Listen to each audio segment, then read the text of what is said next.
வடகிழக்கு பருவமழையை எதிர்கொள்ள அரசு தயாராக இருப்பதாக துணை முதல்வர் உதயநிதி ஸ்டாலின் தெரிவித்திருக்கிறார். சென்னை ரிப்பன் மாளிகையில் அமைக்கப்பட்டுள்ள அவசர கால கட்டுப்பாட்டு மையத்தை ஆய்வு செய்த பிறகு செய்தியாளர்களுக்கு பேட்டியளித்த அவர் இவ்வாறு கூறியிருக்கிறார். தொலைபேசி வாயிலாகவும் பொதுமக்களிடம் குறைகளை கேட்டறிந்திருக்கிறார் துணை முதல்வர் உதயநிதி ஸ்டாலின். உதவி எண்ணுக்கு வந்த அழைப்பை எடுத்து நுங்கம்பாக்கம் ஜெய்சங்கர் சாலைக்கு நேரில் சென்று ஆய்வு செய்திருக்கிறார்.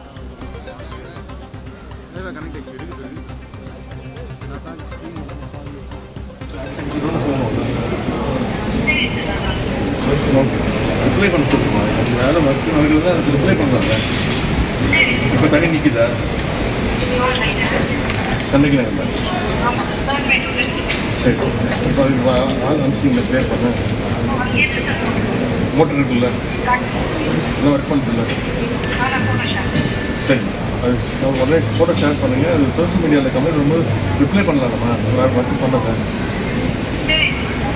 Okay madam.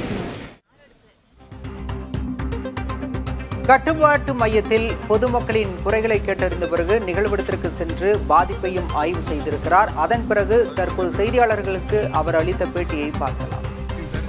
இப்போதான் கண்ட்ரோல் ரூம் போயிட்டு வந்தாங்க.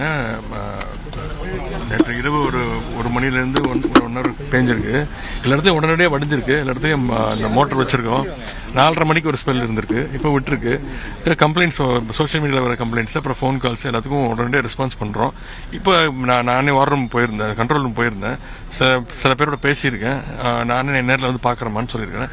நானும் கமிஷனரும் அதிகாரிகளும் நேராக போயிட்டு இருக்கோம். இப்போ அடுத்த 2-3 நாட்களுக்கு தொடர்ச்சியாக மழை இருக்கும். ரெட் அலர்ட் பல மாவட்டங்களுக்கு கொடுத்துருக்காங்க. அங்கே எப்படி இருக்குங்க? இல்லை, இப்போ டெல்டா மாவட்டங்களில் அங்கங்கே முதலமைச்சர் வந்து அமைச்சர் வச்சிருக்காங்க, இன்சார்ஜா போட்டுருக்காங்க. மாவட்ட ஆட்சித்தலைவரோட நேற்று டிஸ்கஸ் பண்ணிருக்காங்க. எல்லாருமே அலர்ட்டா இருக்காங்க. எல்லா இடத்துலையும் அந்த ரிலீஃப் சென்டர்ஸ் எல்லாமே தயாராக இருக்கிறது. இன்னைக்கு காலை 4 மணிலேருந்து எல்லா இடத்துலையும் எங்கெங்க சாப்பாடு தேவையோ அங்கெல்லாம் சமையல் பண்ணி அவங்களுக்கு மக்களுக்கு அந்த உணவு கொடுத்துக்கிட்டு இருக்கிறோம். எல்லா இடத்துலையும் எல்லாரும் அலர்ட்டா இருக்காங்க. இது பற்றிய விவரங்களோடு செய்தியாளர் முருகேசன் இணைந்திருக்கிறார். முருகேசன், துணை முதல்வர் உதயநிதி எந்தெந்த பகுதிகளில் ஆய்வு செய்தார்? அதிகாரிகளுக்கு எந்த மாதிரியான அறிவுறுத்தல்களை அவர் வழங்கியிருக்கிறார்?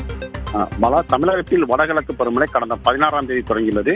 வடகிழக்கு பருவமழை தொடங்கி தீவிரமடைந்த ஒரு நிலையில் அதற்கு முன்னதாகவே தென் மாவட்டங்களில், அதாவது குறிப்பாக பார்த்தீங்கன்னா தேனி, நெல்லை, ராமநாதபுரம் உள்ளிட்ட பல்வேறு மாவட்டங்களில் பலத்த மழை பெய்து பெரும் வெள்ளம் ஏற்பட்டுள்ளது. இந்த சூழ்நிலையில் நேற்றைய தினத்திலிருந்து சென்னையில் பொறுத்த வரைக்கும் பரவலாக வடகிழக்கு பருவமழை தொடங்கி பரவலாக மழை பெய்த நிலையில் நேற்றைய தினம் அதிக கனமழை பெய்து வந்தது.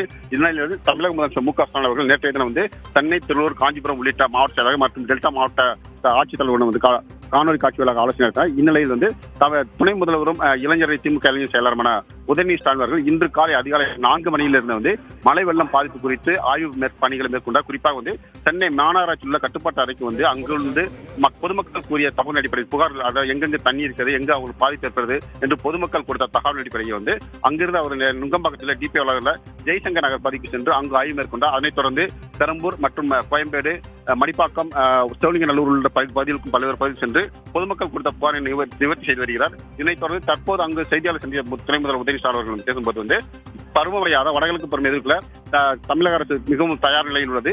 தற்போது மழை வெள்ளத்தால் பாதிக்கப்பட்ட மக்களுக்கு உடனடியாக நிவாரணம் கொடுப்பதற்காகவும் உணவுகளை கொடுப்பதற்கும் தயார் நிலையில் இருக்கிறோம். டெல்டா பகுதியில் பாதிக்கப்பட்ட பகுதியில் செல்வதற்காகவும் அதே போன்று தென் மாவட்டங்களில் மழை வெள்ளத்தால் பாதிக்கப்பட்ட பகுதிகளுக்கும் முதலமைச்சர் அமைச்சர்கள் உத்தரவிட்டிருக்கார் என்ற தகவலையும் தெரிவித்திருக்கிறார். பாலா, விவரங்களுக்கு நன்றி முருகேசன்.